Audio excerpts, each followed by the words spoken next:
All right, we are live. Hope you're doing fantastic today.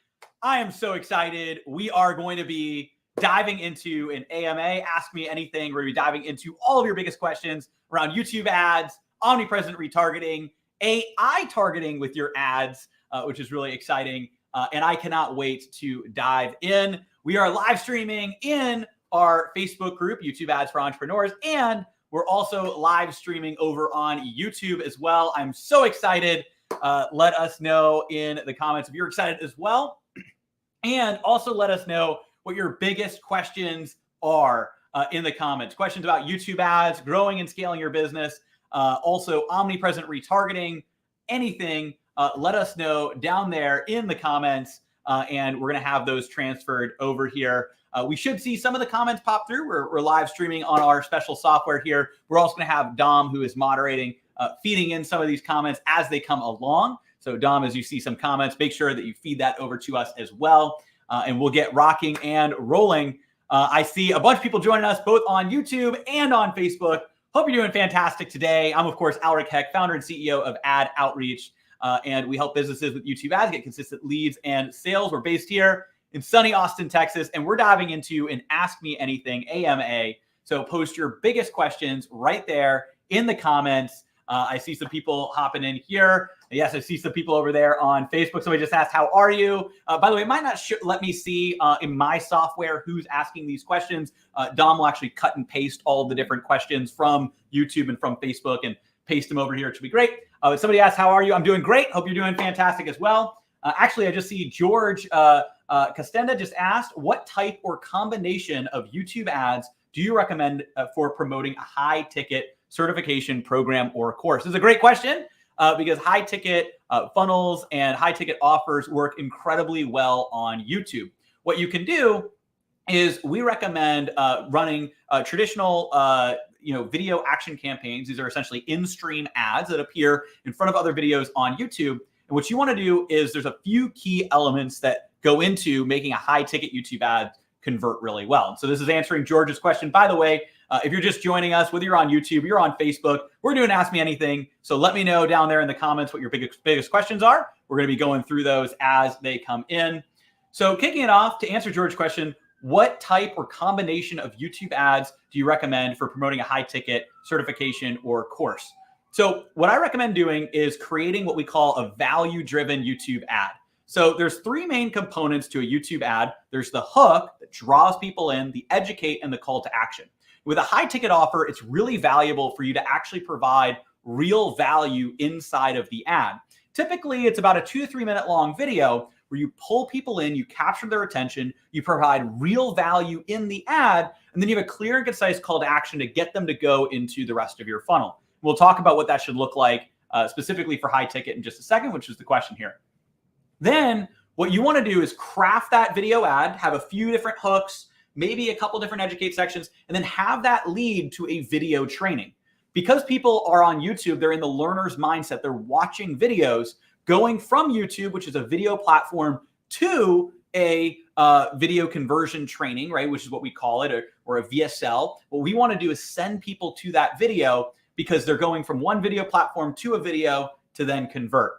And so with that YouTube ad, what we want to do is then target that directly in front of the people that are a good fit for that program. So you've got a high ticket certification program. What you'd want to do is potentially target people who are looking up how to do sales, how to improve in sales.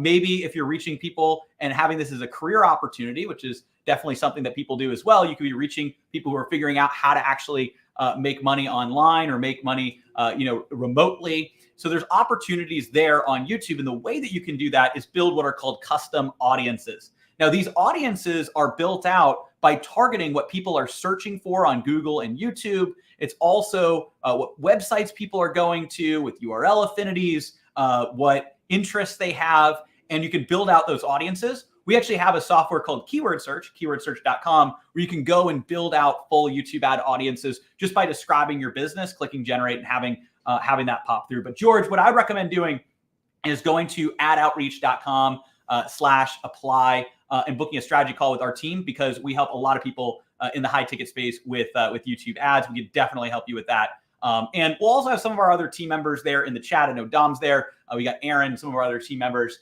They'll be able to connect with you as well. But I recommend George hopping on over there. We can build out a strategy. Awesome. I'm seeing a lot of questions come in, which is awesome. By the way, Dom, as you're here, I don't see the questions coming from the YouTube side. So we might need to copy and paste those. I know sometimes the software only pulls from Facebook. I see some of these Facebook comments. So somebody asked, with the cost per leads going up, says, with the cost per lead go up as AI makes conversions easier?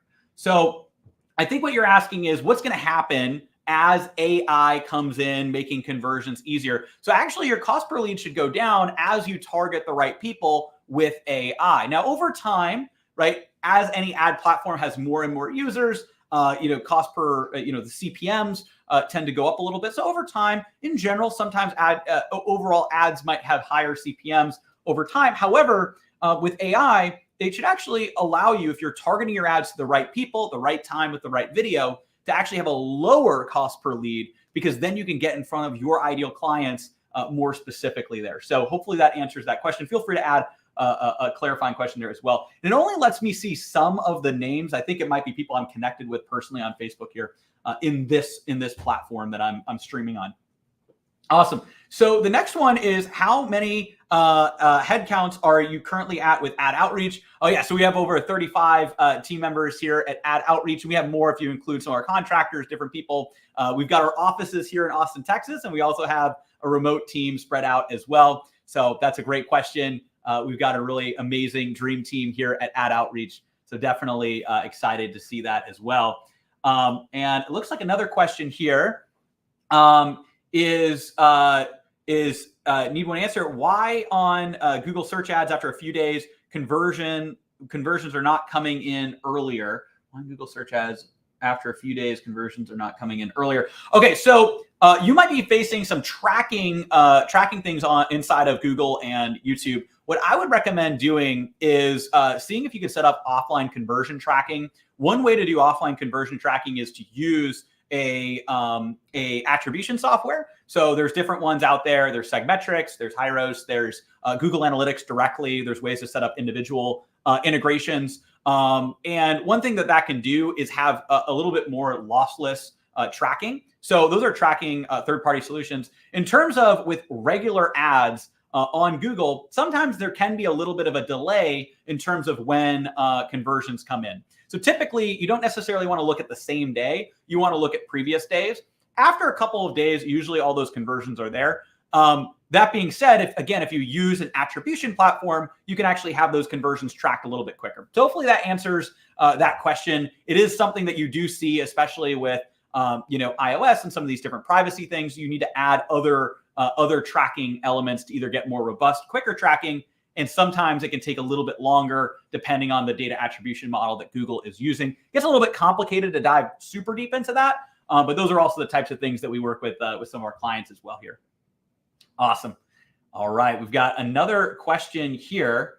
Let's take a look. So how would you run ads for an FDA approved weight loss injection like Ozempic? So that's a great question. Now, there are some specific rules that you have to follow, even with FDA approved things as well. So you want to make sure all the proper disclaimers, everything's there. Sometimes there's certifications you need to get from Google for those types of ads. But once you have that already, what you'd want to do is target audiences of people that are looking for weight loss, looking for diets, looking to figure out how can they actually lose weight, and maybe even layering that with certain search terms inside of your audiences around losing weight without exercise or losing weight without these things, right? And so there's opportunities to target people with something like that by being able to target the right people with your ad audiences. And that's actually something that you can do on the keyword search platform, is go in and say, okay, I want to not only figure out how to reach people who are in this target demographic looking to lose weight, but maybe they're looking for that with kind of a quicker fix or a way to do it without some of these other elements. So you would go in and potentially target that as well. And I know there's a kind of the follow-up to that question was, even though Google doesn't like weight loss as it's restricted. So there are weight loss things that you can do on Google. It's just there's certain limitations with before and after photos. There's certain limitations around claims that you do have to look at as well. But there are opportunities for that as well. So there are some good opportunities there. Let's dive in. The next question that we have here is what angle or style do you go through after people are losing their for people that are losing their home in foreclosure that isn't negative targeting? So what you can do is you can, if you're, and so it sounds like you're running YouTube ads or you're running ads where you're trying to reach people that are potentially at risk of foreclosure. Maybe you're looking to buy their homes cash or do a seller finance. I know those are really popular. There's a lot of people that dive into some of those things these days. So if you're looking to do that, we actually have several clients that are running ads to people that risk foreclosure. And the way to do it is to talk more about selling their home faster, or if they need to sell their home faster, or make sure that they are able to get their home sold quickly, or get their home sold for a cash offer. Those are the types of things that I would approach. And so there are potentially some limitations if you're going down the foreclosure route, but there's ways to talk about that without actually specifically talking about foreclosure. So that's a good question. What you can do is you could talk about what the challenges they face are, or what the opportunity is, or what they're looking for. What they might be looking for is to sell their house quickly, or get cash for their house, or have creative financing. So a potential hook could be, have you considered creative financing to get your house sold fast, right? You don't even have to mention the word foreclosure, but people that are potentially risking foreclosure are going to hear that, and that's going to make them realize that that ad is specifically for them. It's also posing a question, which is one of the types of hooks that we recommend. We actually have a full training on how to, and PDF on exactly how to craft winning YouTube ad hooks. You can go to adoutreach.com/PDF, and you can get the full 19-page YouTube ad strategy PDF. Awesome. All right. There's another question here. Are you in healthcare? Sent you a DM. Would love to chat. Killing the space. Oh, thank you. Appreciate that. Definitely, our team is happy to dive in and map out an overall game plan to help you out there as well. And if you send a message, I can definitely get you in touch with our team. I'm working closer with some of our clients as we dive into things as well. But we've got amazing advisors on our team that could dive in here. In terms of healthcare, we do have clients that are in these different healthcare spaces. We actually have a client very, very prominent in kind of alternative healthcare, helping people that have autoimmune diseases. That they're doing millions of dollars a month with a great program. And we have and we also have a variety of other people as well. We have people in nutrition. We have people that are helping, actually multiple people helping with autoimmune diseases and overcoming that. Those are pretty popular offers that actually work really well on YouTube, because if you think about it, people are going on YouTube, they're trying to figure out, okay, how do I solve this challenge that I have? How do I solve this challenge? I have these symptoms, and what you can do is target and reach them as they're trying to either research that on Google or on YouTube. Now, the old way of targeting used to be targeting directly in front of content. Google has shifted away from that, and now it's more audience-based targeting. That said, with audience-based targeting, you can still target people based on based on what they search on Google and on YouTube by building what's called a custom intent audience. So you can actually target people based on search intent, things that they've searched for on Google and on YouTube recently, and then target them with your YouTube ads, which work really well. Awesome.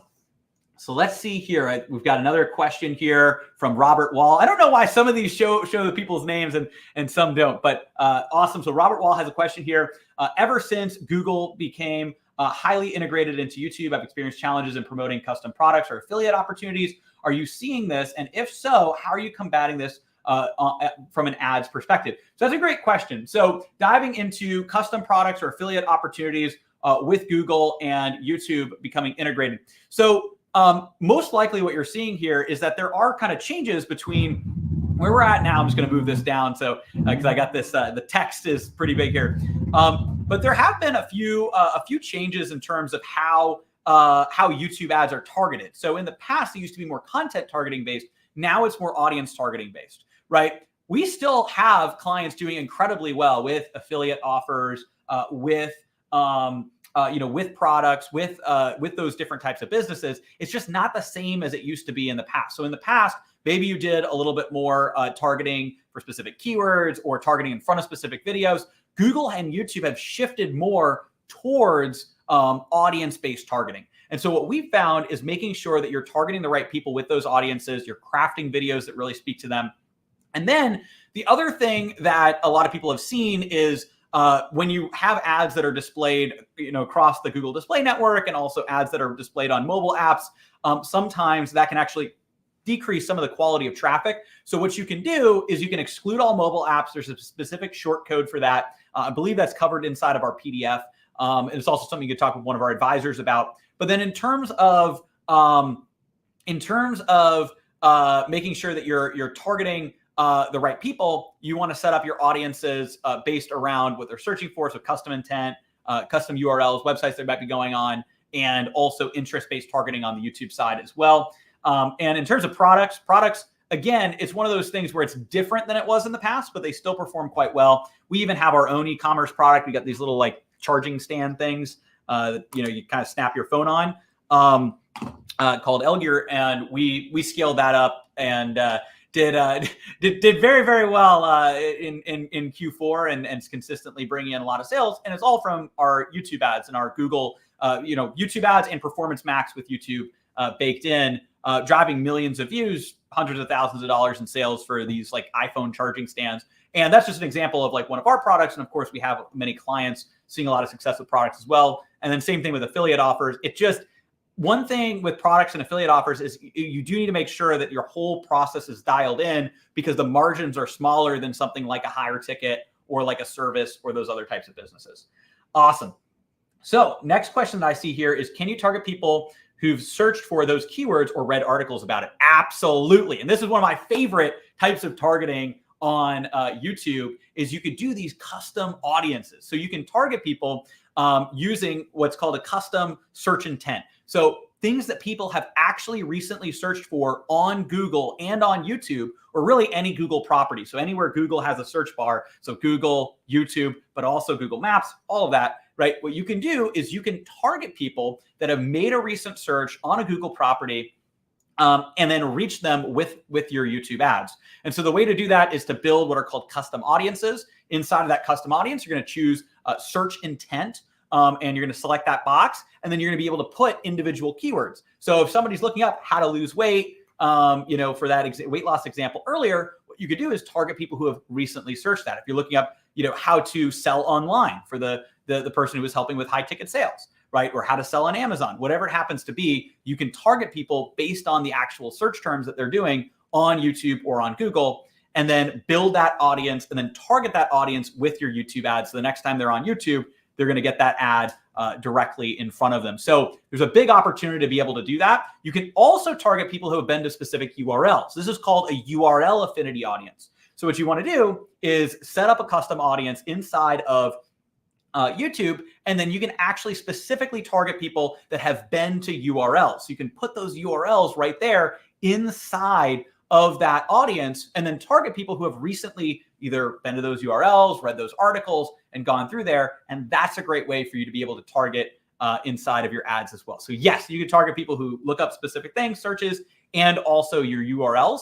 And one great way that you can find those is with our software keyword search. You just kind of describe your business, click generate, and you'll be able to get all of those different audiences as well. And then if you want to really map out a game plan and a strategy, and this goes for anybody who's watching here, and I'll have Dom post this as a link in the comments here on Facebook and on YouTube, but you go to adoutreach.com/apply. You can schedule your strategy call with our team to dive into and map out a custom YouTube ad strategy specifically for your business. All right, the next question that we have here is that their company has about 3,000 real estate agents and wonder if you have an affiliate program, and is real estate a good vertical? So real estate is a great opportunity with YouTube ads and YouTube and video-based marketing. What I would say is with YouTube ads, we have some incredible real estate agent clients. One that comes to mind is Yanni, getting hundreds and hundreds and hundreds of leads consistently. We also have Barb out of Colorado. Barb has the buyer. She's a top real estate agent in Colorado. Incredible results on the YouTube ad side of things. And we have, obviously many other real estate agent, clients in that side.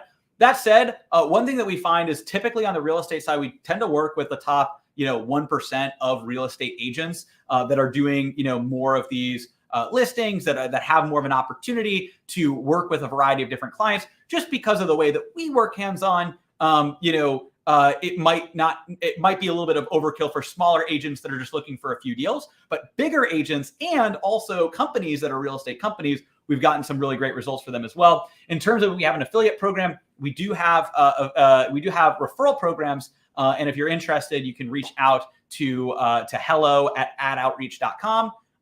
And you can go ahead and reach out to that team and see if it's a good fit for a potential referral or joint venture. Awesome. All right. Let's see the next question that we have here. Okay, perfect. The YouTube ones are coming across here. It looks like we've got Nick Jansen's asked, hey, nice to see you.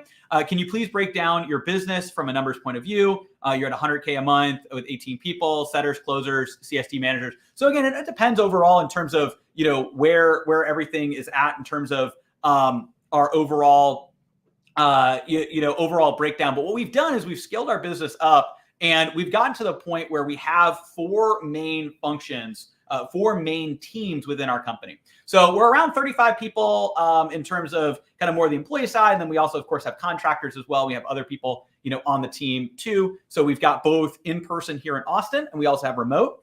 And we have 4 main teams. So we have the sales team. So you talked about setters, closers. You also have those managers. So we have our sales team, and our sales team is built up of, we call our appointment setters specialists. And then we call our kind of main salespeople advisors. So we've got our specialist and advisor team.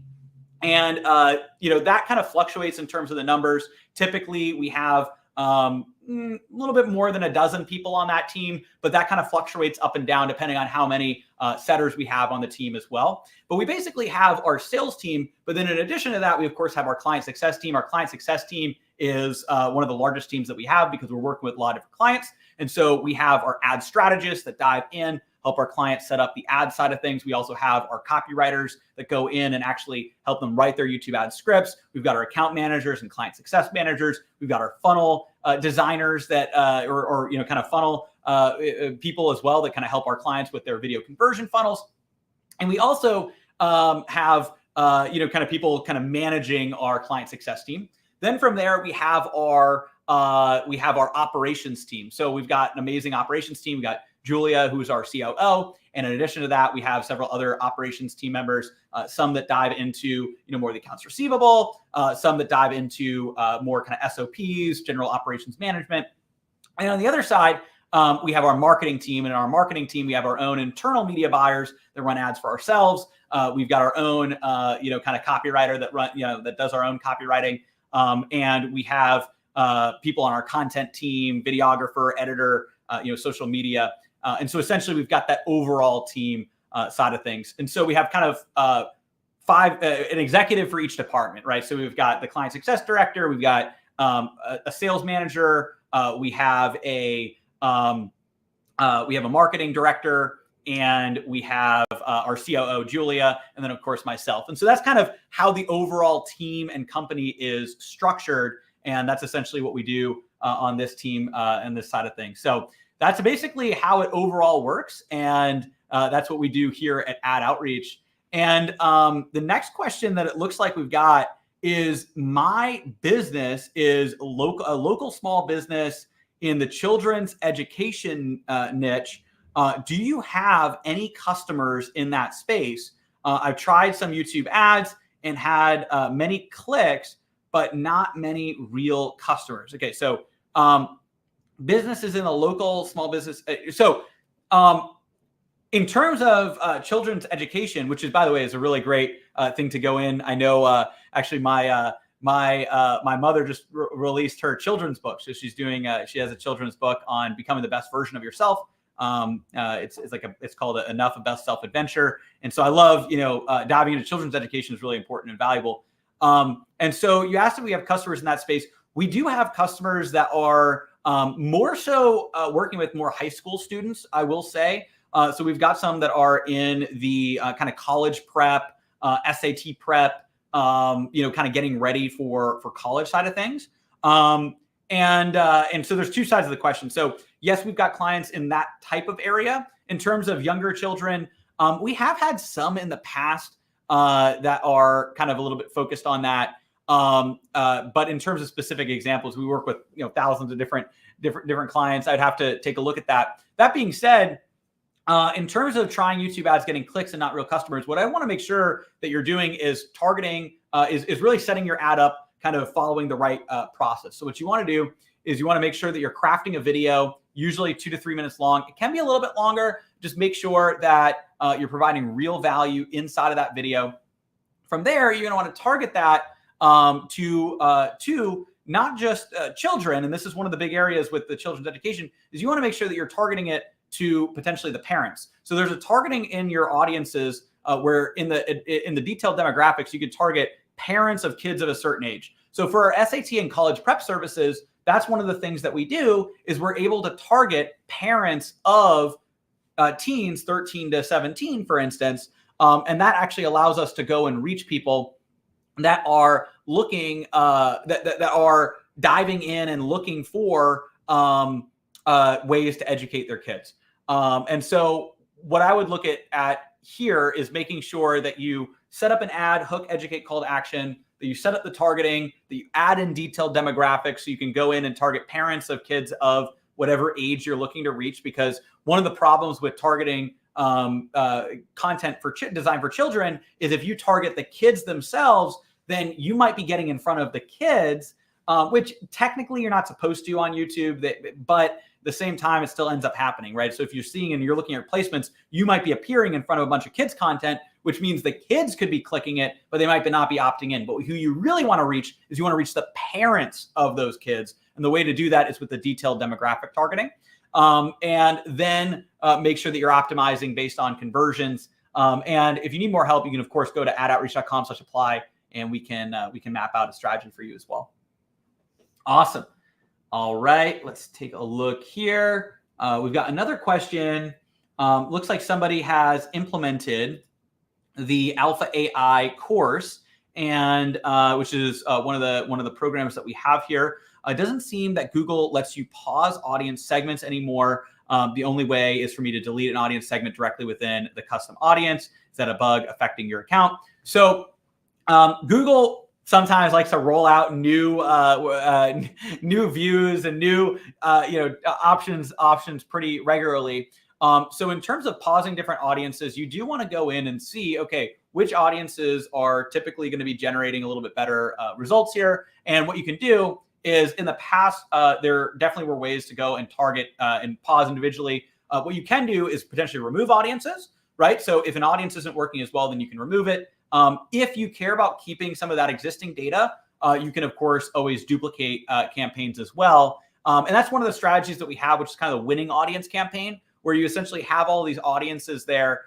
You find which ones, not just in one campaign, but in multiple campaigns. Let's say this audience is performing well in this campaign. This audience is performing well in this campaign. And you have these videos that are working well. What you can do is create what we call a winning video and audience campaign. So you could potentially go and just remove audiences from existing campaigns to improve and optimize that one. You can, of course, do a duplicate if you'd like. But the problem with that is you lose a little bit of the optimization. So that's why removing performs better. Again, for different accounts, I know that you're talking about deleting versus pausing. Sometimes Google rolls out new UI updates. And so that is something that we've seen a little bit with some of our clients. And it might be related. Google recently, over the last few months, rolled out another design change. There's actually ways to switch back to previous designs by going to the top, and there's essentially kind of switch the view. But we also don't know how long they're going to have some of that. So there's classic editor, it's kind of original editor, and now this. That being said, you can still optimize in there by removing those specific audiences. And the other thing that you can do, though, too, is I recommend building what we call a winning campaign that has your best performing audiences and your best performing videos all embedded into one key campaign. So hopefully that is valuable. And this is not necessarily a question, but Robert says, very valuable custom audience search intent. Glad that was valuable, Robert. And yeah, feel free to book that strategy call at outreach.com/apply, and we can dive in a little bit deeper as well. Looks like Jason Davies has a question. When it comes to scaling, let's say you do a challenge or webinar and it converts well. What are you looking for initially to know it did well based on your allocated paid YouTube ad budget? And do you reinvest all the profits in a high converting ad? So that's a great question. So there's kind of two sides to this. So in terms of the scaling side, what you want to do is you want to know what metrics are going to perform best for you and what metrics you're initially looking for. And then also try and beat the control. So there's kind of two answers to that question, and then I'll talk about the reinvesting side. So there's two main ways that you can do it.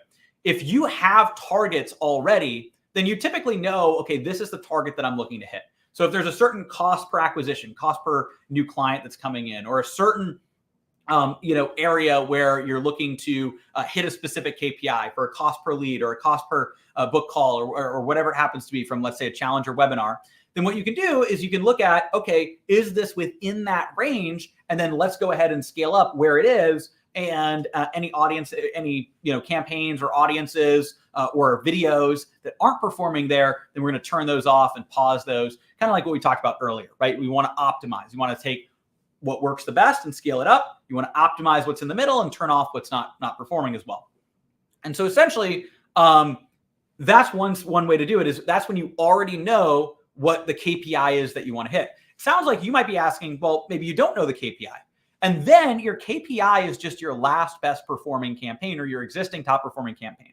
So essentially that becomes the control. And that's why you always want to run at least 2 campaigns at any given time. And the reason for that is if you have a couple different campaigns, you always want to give an opportunity for a campaign to beat the control.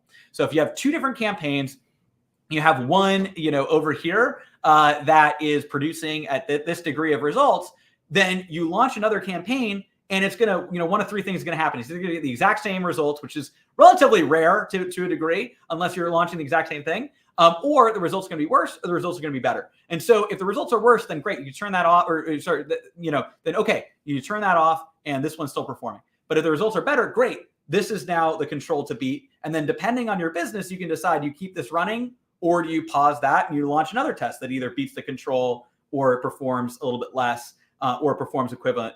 And so if you have another one that works better, then now it essentially creates this ladder effect.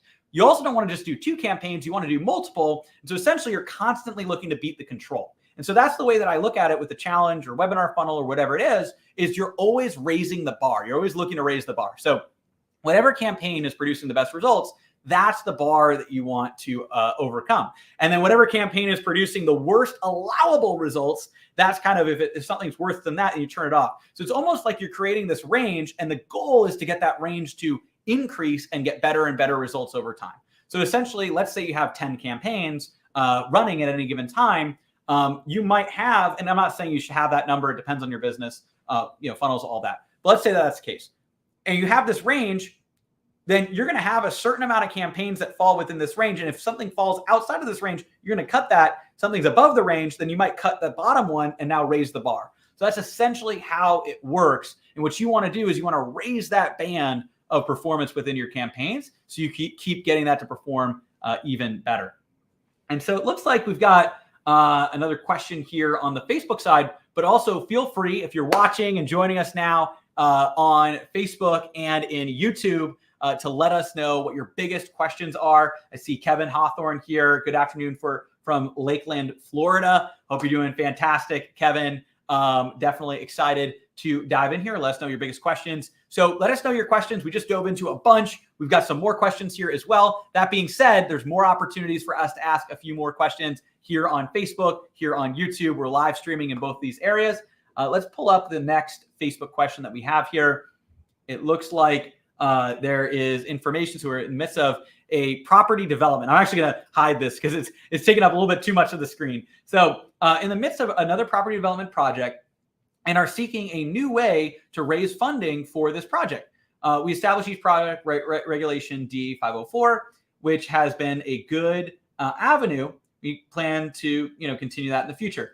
Does your company have a means by which this can be expedited in a more time-sensitive manner? So reaching people who are interested potentially in funding a project. So a property development project. Yes, so there's definitely opportunities for that. Similar to some of the other different types of industries we talked about before that might be a little bit more regulated, there sometimes are disclosures that need to happen if you're raising funds for something. That being said, there is opportunities to go and leverage YouTube in order to get people interested, potentially target accredited investors. And there's also opportunities to target people based on their income. So what you can do is actually target based on household income. So there's essentially household income targeting inside of Google and YouTube. Now, this is predominantly in the US, Canada, Australia. Unfortunately, the UK and the EU have more strict privacy rules. But here in the US, you could target based on household income. Now, unlike Facebook and other platforms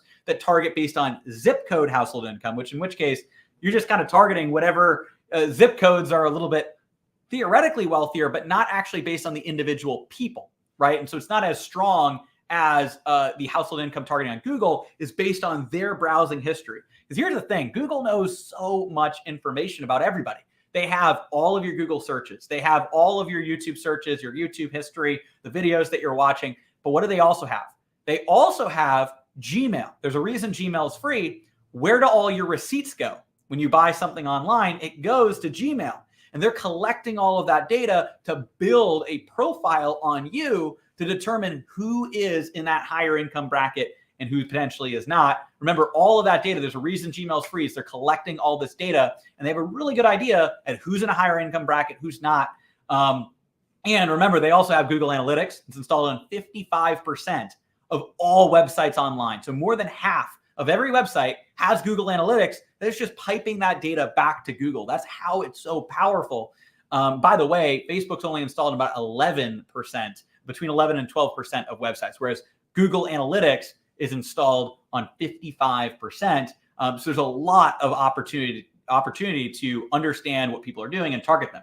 But to answer that question for the person raising funds for property development, there is a big opportunity there to actually go in and target people that are potentially accredited investors that have that higher income based on that household income targeting. So I recommend if you want to learn more, you can go to adoutreach.com/apply. You can schedule a strategy call. We can dive a little bit deeper as well. Looks like we've got another question here from Kayla. Cohn asks, are there minimum and maximum spends and maximum number of campaigns you can run simultaneously? So great question. There isn't really a maximum spend. You can, there's a lot of opportunity to scale up on YouTube, and we have many clients that are spending, even hundreds of thousands of dollars per month, and sometimes, even multiples of that. And we have clients that spend smaller budgets.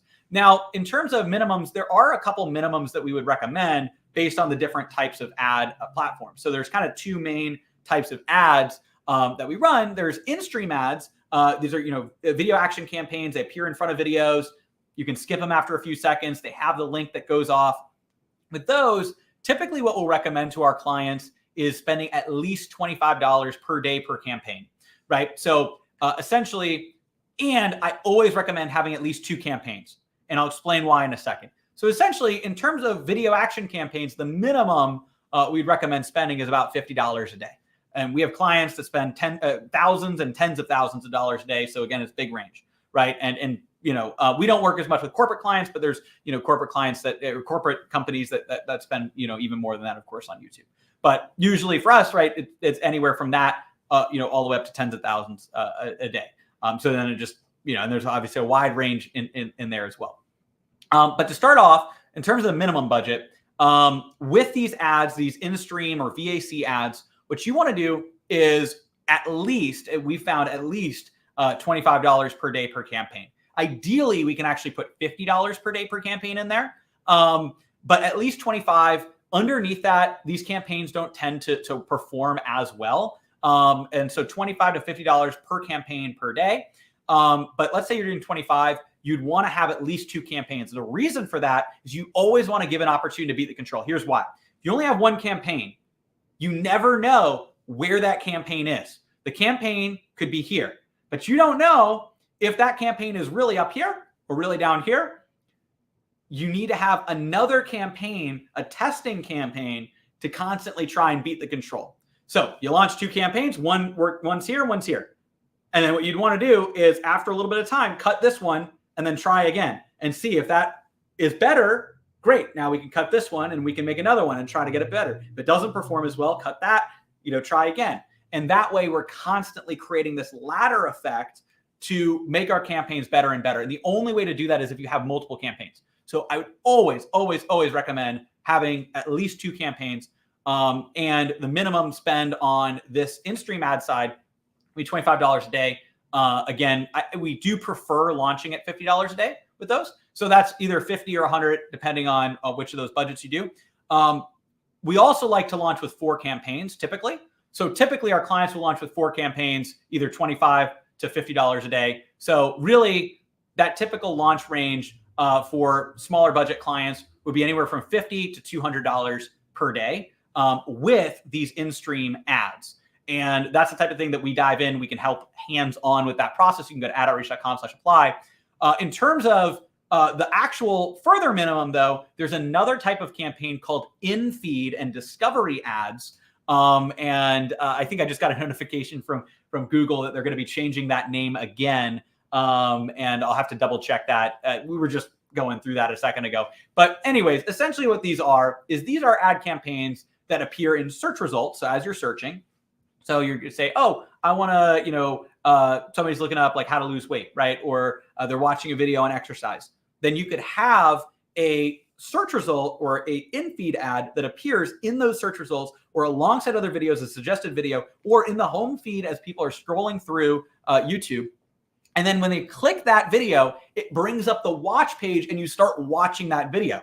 Now, here's the thing. It keeps them on YouTube.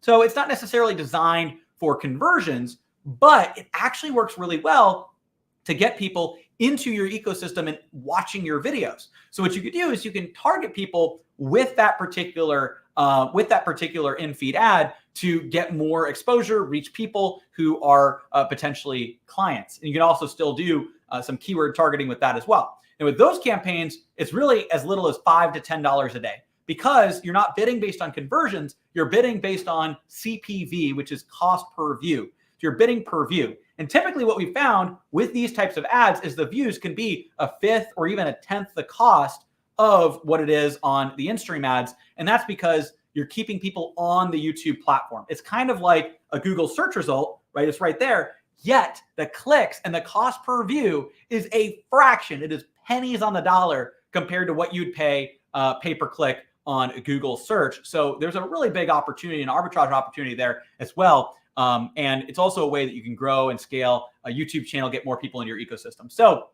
with in-feed ads, you can start with as little as $10 a day. Let's say you have a couple $5 campaigns with in-feed. With regular in-stream, which are the VAC ads that appear in front of other videos, those campaigns, I know I'm using a lot of terms, but you can go to adoutreach.com/PDF to see what all these terms mean. But in-stream ads, the classic YouTube ads you're familiar with, we typically recommend starting with at least $50 a day, which would be 2 $25 a day campaigns. Awesome. So let's dive into the next question here. It looks like Paul is asking a question. Speaking to a VSL funnel fed by a YouTube ad, how do I leverage the message between the YouTube ad message and the VSL message to improve the call scheduling result? Oh, it's a great question. I love this question because this is one of the big things that we really dive into, in some of our trainings. And especially, we actually recently did a new training on what we call our video conversion funnel. And what that's all designed to do is really to bring people in every step of the process with a video-based funnel. And actually, Dom, who is on here as well, if you want to drop the link to our video conversion funnel training as well, just for anybody, we actually just launched this training just a couple weeks ago.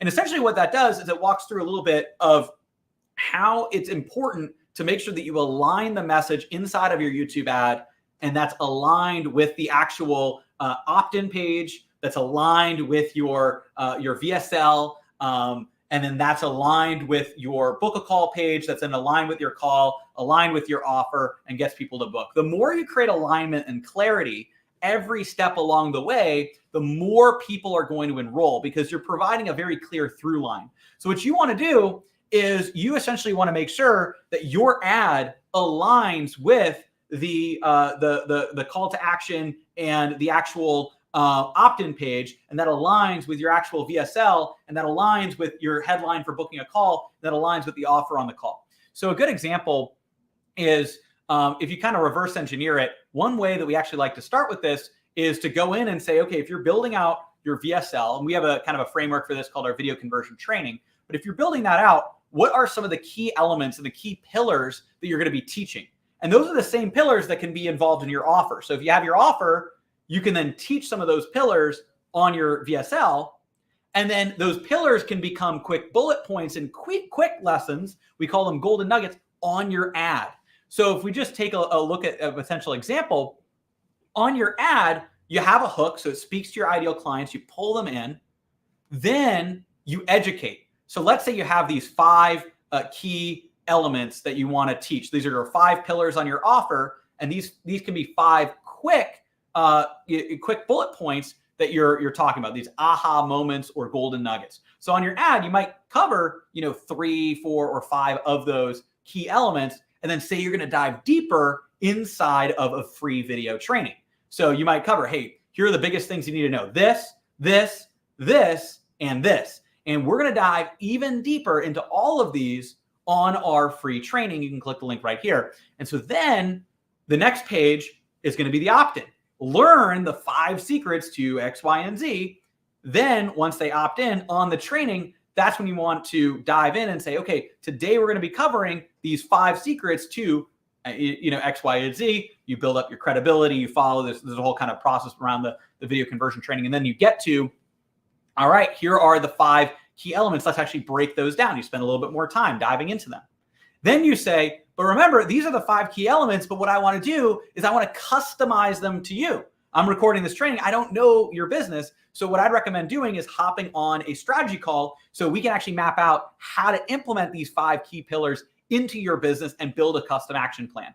Then on your call page, it can be, hey, book a strategy call, complimentary strategy call, so we can map out how to install X, Y, and Z into your business, map out how to implement these 5 pillars. Then on that call, you're going to, again, bring up those 5 pillars, but you're going to customize it to them. You're going to do a discovery call. You're going to understand their business. You're going to map out what these pillars are, how it's going to implement and impact their business, and then invite them to take action as a client. And of course, as a client, what you're implementing is those 5 pillars. And so you essentially have this through line throughout. It doesn't have to be 5, by the way. 3 to 5 is usually what people have, but it's this through line from ad all the way to your opt-in page, your VSL, which we call video conversion training, to your call page, to your actual call, and then to what you provide to clients. And so that's where it's really important. And across the board, that'll increase your overall results. By the way, Paul, what we do is these YouTube ads to VSL funnels all day long. That's our bread and butter. So definitely recommend going to adoutreach.com/apply, hopping on with our team, and we can map out what we recommend for you and map out a strong strategy for you as well. All right. It looks like we got another question here from Jason Davies asking if we can explain if there are general strategies to scaling a high converting ad. Do you reinvest all profits? Oh, yes. This was the other element of the question. Sorry. I think I dove deep into the first part. So appreciate you asking that again. What we do is we have what we call a tree scaling strategy. Now, this is really important because this tree scaling strategy is different than what a lot of people try and do. Because if you think about it, most people, when they launch a campaign, what they do is they try to scale it up and they get some success and the campaign's converting really well. They try to scale it up like a balloon, right? So let's say you have one campaign, it's working really well, it's getting great results. What they do is they pump it up and they fill it with more and more and more air, more and more budget. It's like a balloon. They take that one campaign, they make it bigger and bigger and bigger, pumping it more and more and more full of money until what happens with the balloon? They pop because you didn't actually treat that campaign with care and you just wanted to scale up that one individual campaign. Now, yes, you do want to scale up campaigns, but there's a better way. Instead of just scaling up a campaign like a balloon and risking it popping because you're just shoveling more money into that one campaign, what we recommend doing is scaling like a tree. This is a much more sustainable, predictable, and long-term strategy for scaling up your ads. And you might be asking, well, how do you scale up like a tree? Well, here's how it works. you have that one campaign that's performing well. You have a bunch of these different seeds. So you're essentially planting different seeds with different campaigns when you initially launch your ads. And some of these seeds are going to start to grow. That's your tree. You want to take care of it, right? You don't want to just pump it full of air like a balloon. What you want to do is you want to water it. You want to watch it. You want to tend to it, right? And make sure that you're giving that campaign the care that it needs. But that's not the first step. So of course, as that campaign goes, it becomes the really strong, sturdy foundation and trunk of the tree. It becomes the base of the tree. But then what you want to do is, yes, keep scaling that campaign, keep putting more money into it, but not super fast like we talked about. You want to scale it up. But then here's the key: building branches, right, off of that trunk. So you're building a solid foundation. You have a sturdy campaign. The goal is to have that campaign be a long-standing campaign you can have far into the future. And then from there, what you're going to build is you're going to build branches off of that campaign. And those branches off of that campaign are going to be other variations that are similar to the original campaign, but with one change. That might be a different ad. That might be a different audience. That might be slightly changing the demographics. That might even be sending to a different opt-in or funnel. But you're only changing one thing. That's important. Only one variable change. That's why it's a tree branch, right? Think of it like a family tree. And so essentially you have this tree, and that's the one campaign that's performing well. You're continuing to scale it. You're taking care of it. Then you create these branches. Let's say you create 3 branches, 3 variation campaigns. You duplicate this. You change one thing. Maybe one has a different ad. One has a different audiences. Different audiences are kind of the common one because that's easy to kind of go in and produce a variety of different audiences. Maybe another, you say, oh, hey, I've got this other funnel. Let me test the same video, but maybe you have to change the video at the end, usually actually the call to action. But basically, let me maybe swap out the CTA and have it go to a slightly different funnel. And so now you have these 3 variations, right?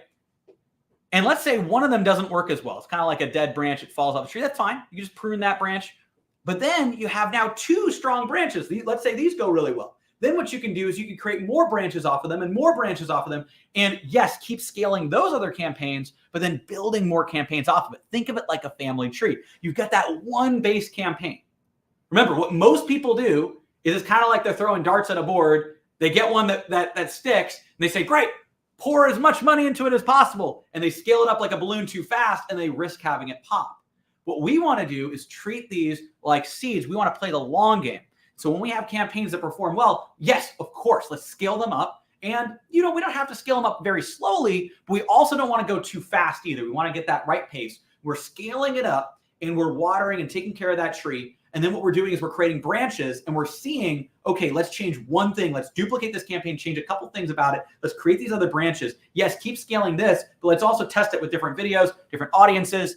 Typically, different audiences is what people do more so, and what we help our clients do more so, and what we do for ourselves, just because that's easier to iterate. And then you create branches off of that. And so essentially, that's what we recommend, and that's how you can build a much stronger foundation. So hopefully that answers your question there, Jason. And then in terms of do you reinvest all profits, that's more of a business strategy question overall. So in terms of reinvesting, that's something that I've done for a long time, is reinvesting, vast majority of, profits back into the business. Is how we got last year Inc. number 60 fastest growing company in America. We just got Inc. again this year for a 3rd year in a row in the top 5,000 fastest growing companies. And the way we've been able to do that is by reinvesting money back into the business and growing. And I've just kind of been bootstrapping it since the very beginning, and then reinvesting. I first launched ad outreach with the profits I made from my YouTube channel that I created back in 2009. So I created a tech review YouTube channel. So I've constantly been in this stage of reinvesting. That said, you do also want to make sure that you're setting aside some money, both within the business, and you're also setting aside money and you're investing money personally as well. And so typically what I would recommend is, yes, reinvest the majority of it, but you also want to make sure that you're siphoning a little bit of money off for, for kind of a company, kind of chest that you can use. And then, over time, let's say there's something else you want to do, buy, acquire, whatever. And then also you do want to take money and pull money out of the business. I think that potentially was, a mistake I made earlier on is not thinking that I needed to take some of that out on my own. But it is good to be able to do some of that as well, just to make sure that you are looking after your long-term prospects in addition to what you're scaling up with the business. So that's what my recommendation would be. But I am definitely somebody that's reinvested vast majority of profits, and that's how you can achieve really fast growth if you don't have funding, right? So we didn't have these outside venture or whatever. So it's been a lot of reinvesting, and that served me really well. And at the same time, I would definitely recommend to also take some out and kind of set it aside, both on the business side and on the personal side as well. Definitely recommend that. Awesome. So hopefully that answers those questions. Kayla asks, exactly, you're right. Yeah, you need two to compare. Yes, exactly. You need two different campaigns. You got to constantly compare. You don't want to just have one. You want to be split testing and having those two campaigns, comparing them against each other. All right. Bill Irving asks, Alric, do you have any special offers, links for YouTube ads trainings and programs? So what you can do is you can go to adoutreach.com/apply. So adoutreach.com/apply. You go book a strategy call with our team. We'll be able to dive in, really understand your business and map out what we recommend for you. There are different tiers and ways to work with us, but the best way to identify what's going to be the best for you is to schedule that strategy call and just to fill out that information, and then we can point you in the right direction from there. So adoutreach.com/apply. We may have some of our specialists here in the Facebook chat that will be able to reach out as well. So you can also send an email to hello@adoutreach.com. I think that's the Dom, if you let us know whatever the main email is these days. But it should be hello@adoutreach.com.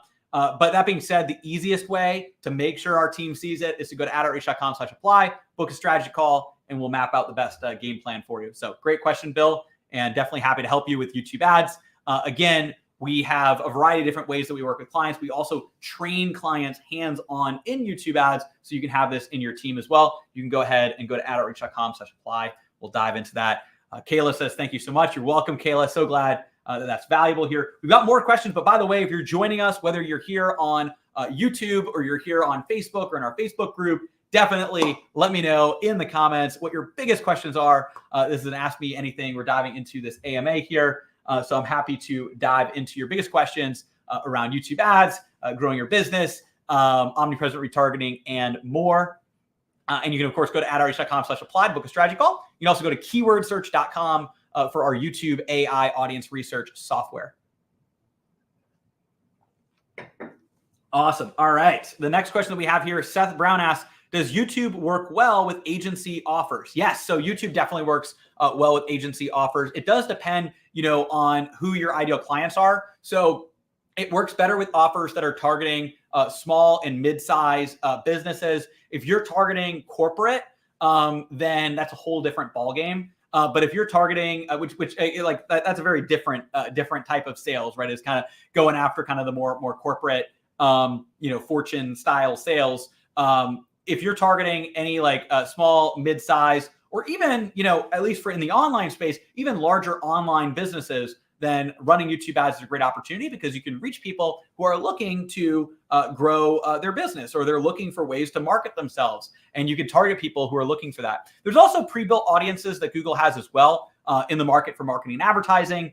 We spent a lot of money, on that audience, pre-built audience. But in addition to that, we also, of course, have our custom audiences.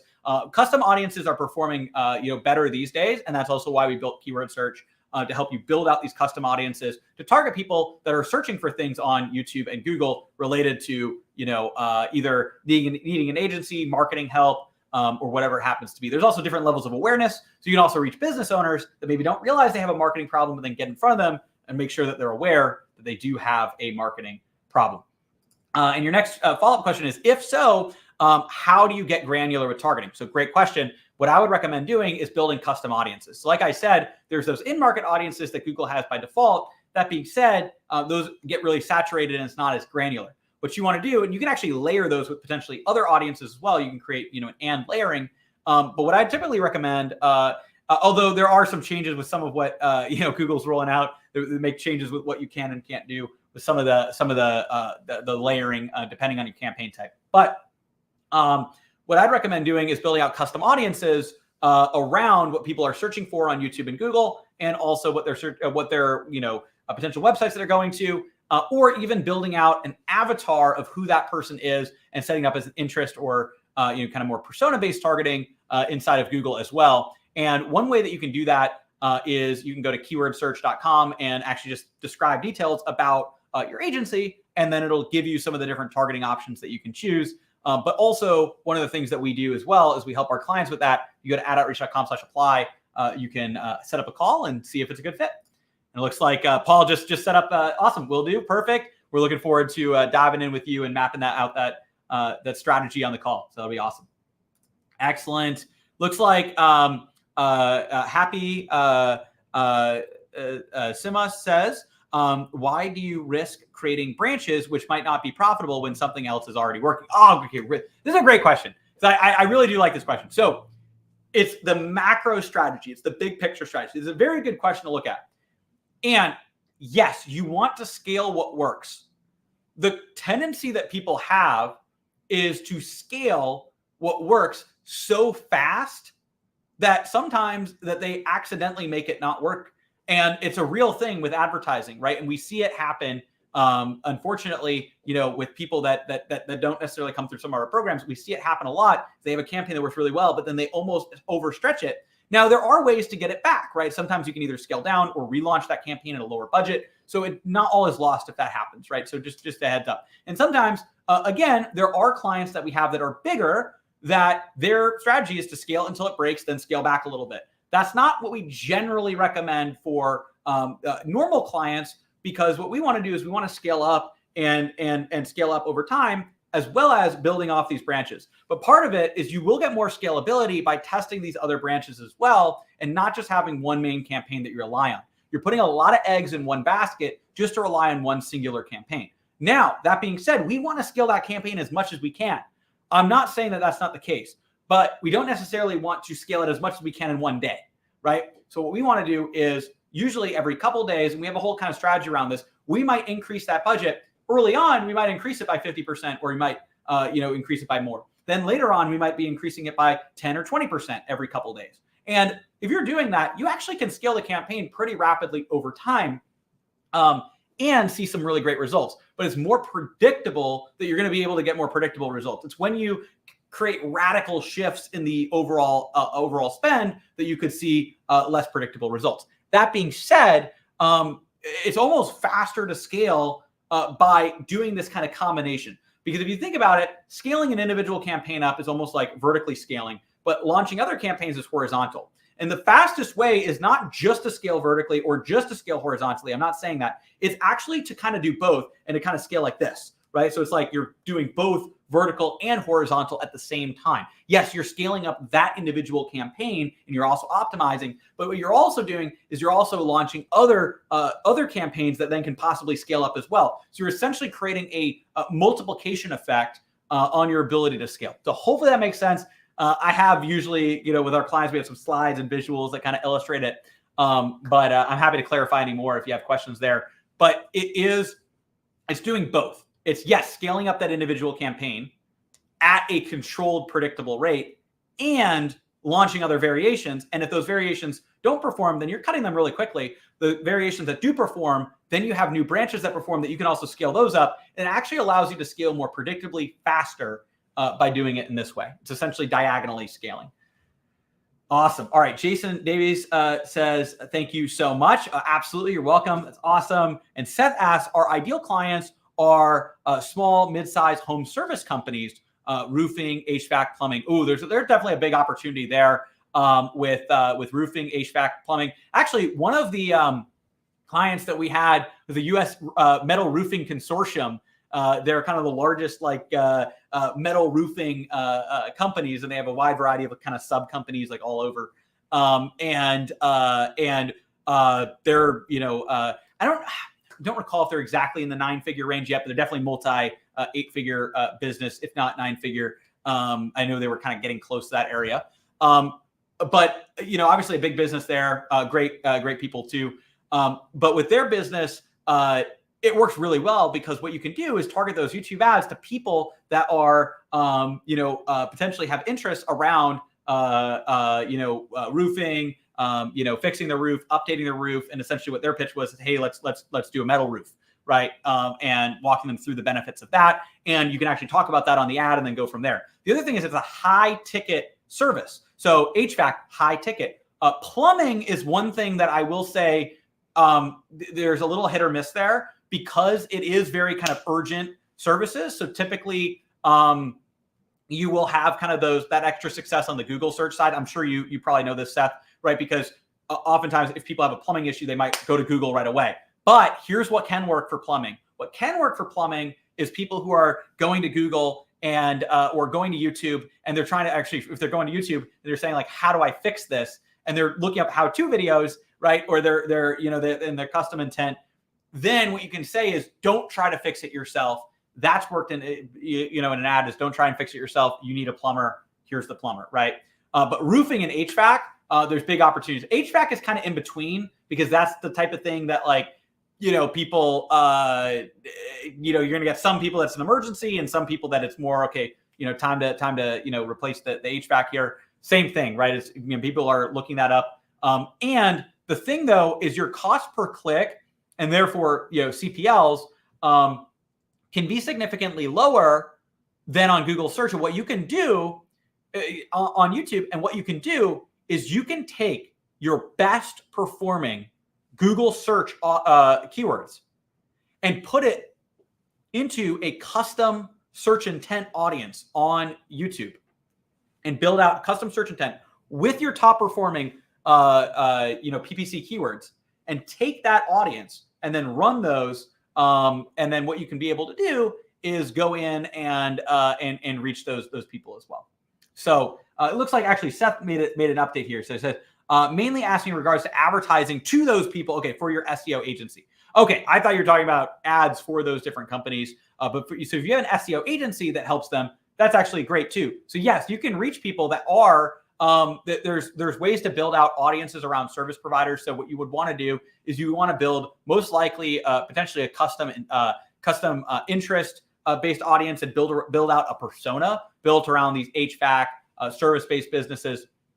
And we've had other clients in the past that have done that type of thing, targeting people that are these types of home services that are going on YouTube or on Google. They're looking up, okay, how do I get more leads? How do I get more plumbing leads? Whatever it happens to be, or roofing leads, and you can target those people with your ads over there on YouTube. So hopefully that helps answer that question.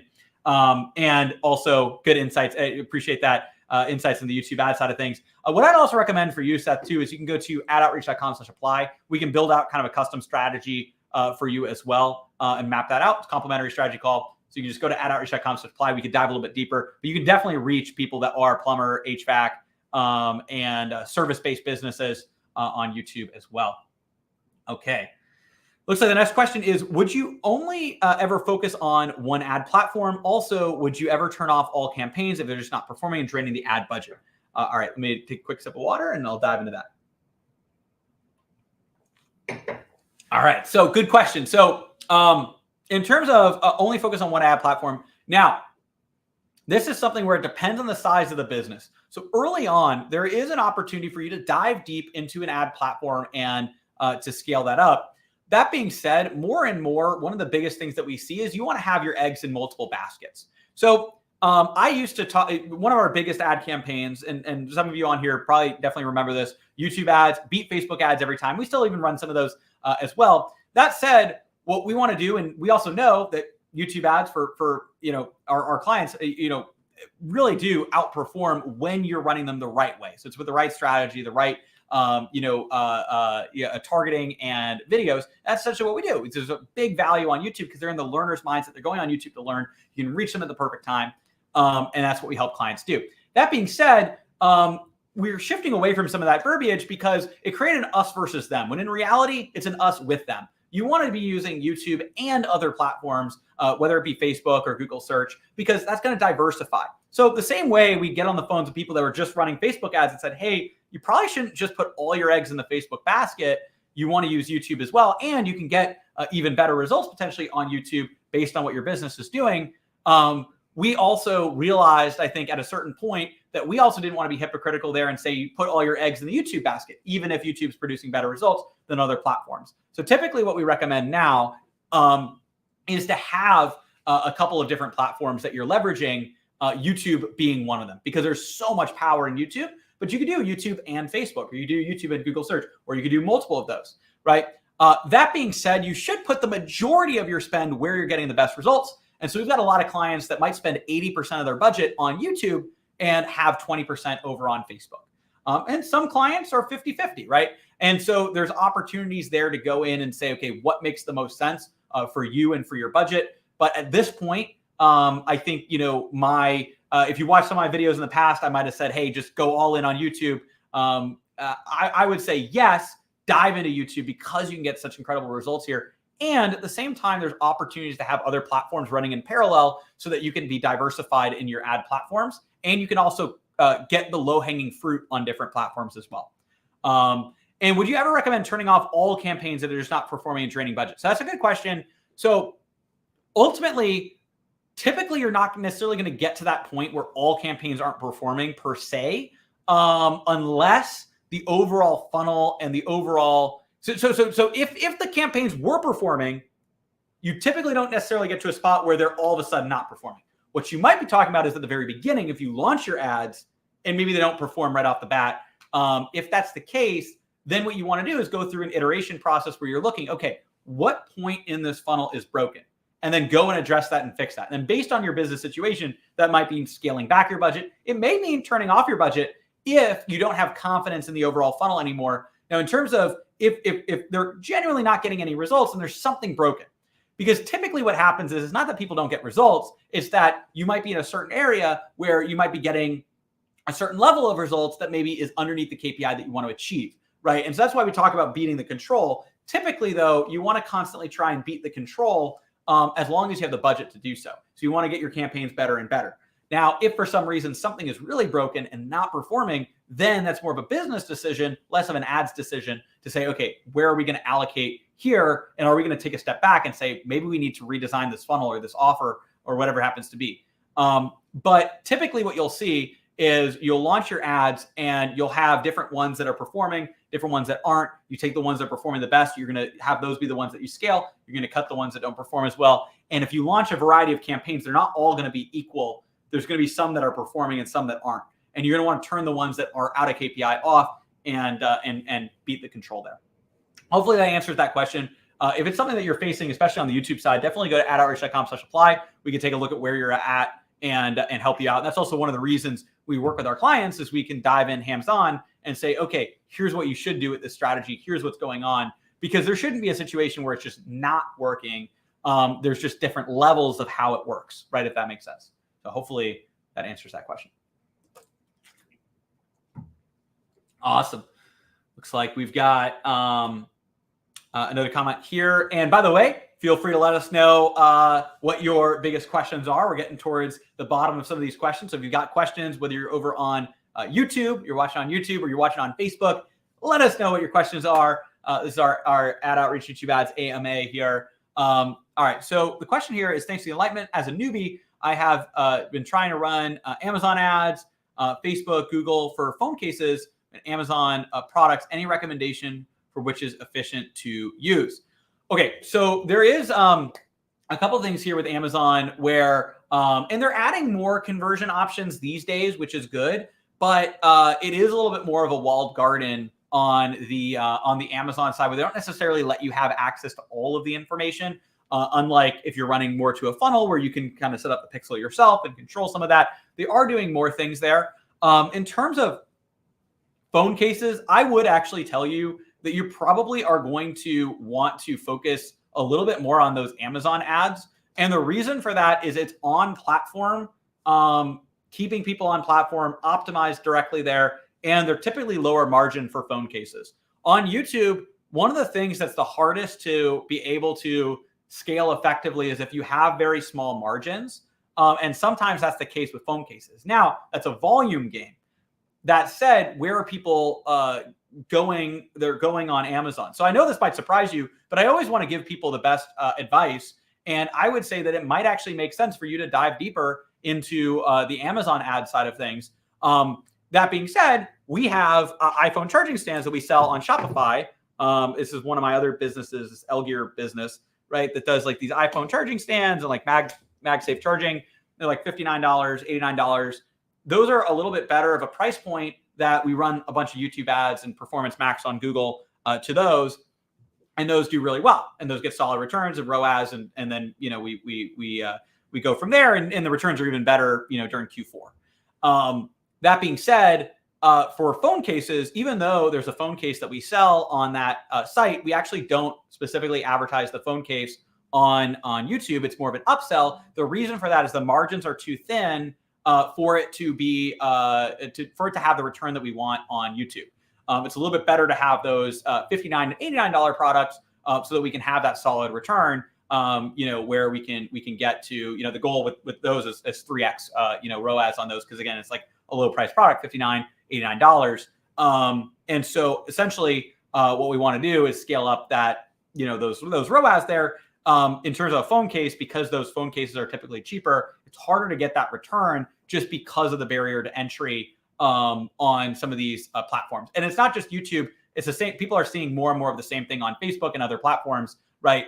With lower cost products. Now, it's almost like the things that make YouTube so great for kind of traditional products and higher end products actually can be almost like overkill for smaller products, right? Where YouTube is a video-based platform. You're watching the ads. You have the skip button there, but you have to watch the first 5 seconds. You provide value. Audio's on. You're on there. And those can really help you sell all of these different products, services, coaching, consulting, education businesses, things like that really, really effectively on YouTube in a way you can't on some of these other platforms, whether it be Google search, right? Because it's just the search click, or on Facebook, they're kind of scrolling by. It might not be in a learner's mindset. That being said, with lower priced products, sometimes it's more of a volume play. And that's where, some people get success on these lower CPM platforms or directly on Amazon ads. So hopefully that answers your question there. But I always want to lead you in the right direction. I would say with phone cases, I would be very cautious of running, unless it's bundled in a certain way, or you're a bigger brand on phone cases, right? Where it makes sense at a certain volume. It is sometimes with lower price, lower margin products, harder with these bigger platforms there. And so some people ask me, okay, what's, YouTube ads? We know what it's really great for. We also know where it performs really well. What are some places where it might be a little bit more challenging for people? And that's if you are doing either drop shipping or low margin, very low priced e-commerce products. It can sometimes be hard to get the ROAS that you're looking for. So hopefully that answers that question. I don't want to discourage you from doing YouTube ads in general, but I also want to point you in the right direction. If you have specific phone cases, then you may want to look at, either directly on Amazon or some of these other opportunities here.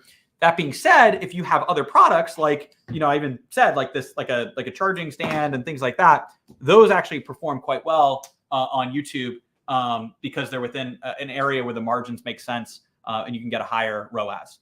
So hopefully that answers that question. Awesome. We've got, looks like Jason says, thanks. And I assume it might be because of the wrong audience targeting. And I think we were talking about, the draining the ad budget. Exactly. You want to make sure the audiences are dialed in. I'd recommend, Jason, feel free to book a strategy call at outreach.com/apply. We can dive in and help map out the overall game plan there, because we want to make sure you're reaching the right YouTube ad, the right video ad in front of the right people, the right audience at the right time. That's the key. Looks like somebody else said, love seeing you live. Great content. Thank you so much. Really appreciate that. And I'll be able to see once I log into Facebook who left that comment. I think for some reason it's having some people there and some people visible and some people not. So if you are here, let me know in the comments, whether you're on YouTube or you're on Facebook, what your biggest questions are. We're going to give it a couple of additional seconds here because I think those are all the questions that we had right here. We're also getting towards the end of this planned live stream here. So I'll just use this as an opportunity, but let me know. This is kind of final shot. If you have any questions you want to put in the comments there, we'll time to answer one or two more questions here. But really appreciate all of you being on here. If you want to learn my YouTube ad strategy, you can go to adoutreach.com/PDF. We have our YouTube ads strategy PDF. And you can also go to adoutreach.com/apply to actually schedule a strategy call with our team. We are standing by to dive in, walk you through exactly how you can implement this directly into your own business. And you can also, of course, check out keywordsearch.com for our AI audience research software. It looks like, Happy Sima says, thanks for the honest feedback. I just want to take the time to appreciate your time and the valuable knowledge and input. Oh, thank you so much. Really appreciate that. So glad you found this valuable, and really appreciate everybody else here saying they found this content valuable here. Let me know if you want me to do more of these lives. I would be happy to hop on here and really dive in and answer your questions. So that's something that we're looking to do more here in the near future. So make sure to stay tuned. If you're watching on YouTube, subscribe, hit that notification icon. If you're on our Facebook group, give this video a like here, and make sure you're in our Advanced YouTube Ad Strategies Facebook group. And you're also on our email list as well, adoutreach.com. You can sign up for that email list. If you're looking to implement YouTube ad strategies, omnipresent retargeting, looking to scale and grow your business to that next level, just go to adoutreach.com/apply, and you're going to be able to schedule that strategy call. Definitely excited.